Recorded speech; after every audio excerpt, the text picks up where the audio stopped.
திமுகலேருந்து காங்கிரஸ் வந்து வெளியே வருது பார்த்துக்குங்க அப்படின்ற மாதிரி எடப்பாடி பேசியிருக்காரு.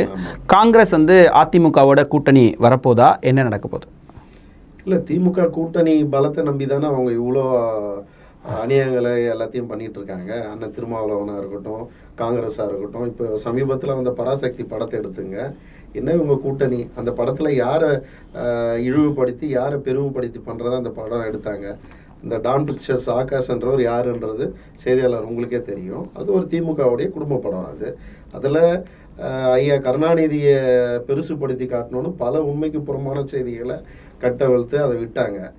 ஒரு நாள் 2 நாள் கூட தாண்டலை. நீ தமிழக மக்கள் இன்றைக்கி இருக்கிற இளைஞர்கள் எல்லாரும் ரொம்ப தெளிவாக இருக்காங்க. வரலாறு யாரும் மறக்கலை. அந்த வரலாறு எல்லாருக்கும் தெரியும். இந்தி திணிப்பு எப்படி நடந்ததுன்றதும் தெரியும். அன்றைக்கி அறிஞர் அண்ணாவோட யார் இருந்த அருகிலன்றதும் தெரியும். அது எல்லாத்தையும் இன்றைக்கி இந்த தேர்தல் சூழ்நிலையில் இதெல்லாம் இருட்டியடை பண்ணாங்க. அம்மையார் இந்திரா காந்தியை கொச்சப்படுத்தியிருக்காங்க. இதெல்லாம் காங்கிரஸ்காரனுக்கு சூடு சோறுனா இருந்தால் அவனா வெளியே போகணும். அதனால் அவங்க வெளியே போகிறாங்கன்றதுனால நான் கூட்டணியில் சேர்த்து போன்ற அர்த்தத்தில் அவர் சொல்லலை. கூட்டணியே உடையும் கண்டிப்பாக. பொதுச் செயலாளர் சொல்கிறாருன்னா விஷயம் இல்லாமல் இல்லை. அவரு எல்லா சர்வேவும் அவரும் பார்த்துட்டு தானே இருக்கார். வெளி உலகம் தெரியாதவர் கிடையாது அண்ணன் எடப்பாடியார் அவர்கள். அதை எல்லாரும் புரிஞ்சுக்கணும்.